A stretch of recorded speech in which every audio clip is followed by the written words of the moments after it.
Pozdrav svima, dobrodošli na kanal Auto Pregledi. Danas kratak video o jutarnjem startovanju Toyotinog hibrida.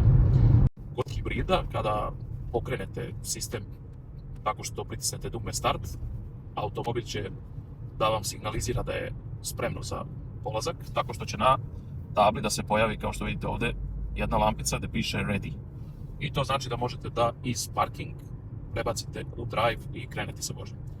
Ono što je malo drugačije u odnosu na benzinske ili druge tipove pogona, dizele i tako dalje, je to što pri paljenju startu, neće se odmah, ali kroz nekoliko sekundi startuje se benzinski motor koji u leru radi na nešto većem broju obrtaja nego što bi recimo radio benzinski motor.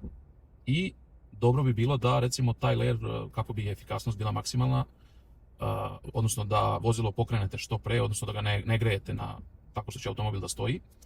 U zavisnosti od toga da li je potrebno da se da li se greje kabina ili se koristi klima uređaj, od toga će zavisiti i koliko dugo će motor raditi. Ukoliko ste u nekom zimskom periodu i potrebno vam je grejanje, motor će raditi nešto duže kako bi postigao radnu temperaturu, odnosno podigao temperaturu vode koja kasnije greje samu kabinu.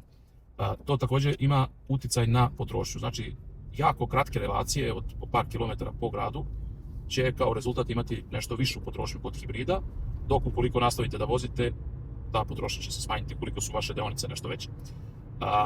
Samo to zagrevanje traje kratko, znači ukoliko nema grejanja, i predlog je svakako za optimalnu potrošnju da sačekate sa grejanjem kabine da se motor zagreje, odnosno da vozite neko vreme, gdje će već prirodno tu energiju koju bi koristio za pokretanje vozila koristiti i za podizanje temperature vode, i efikasnije će biti sama potrošnja jer ćete u isto vreme i da se krećete i da zagrevate vaše vozilo.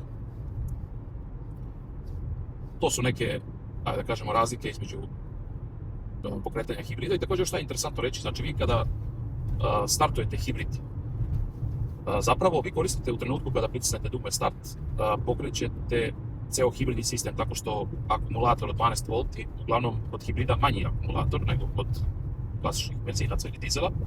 Akumulator startuje hibridni sistem, zatim računari se pokreću, aktivira se hibridna baterija, čućete jedan kao škljoc koji dolazi sa zadnje strane vozila, odnosno ispod sedišta.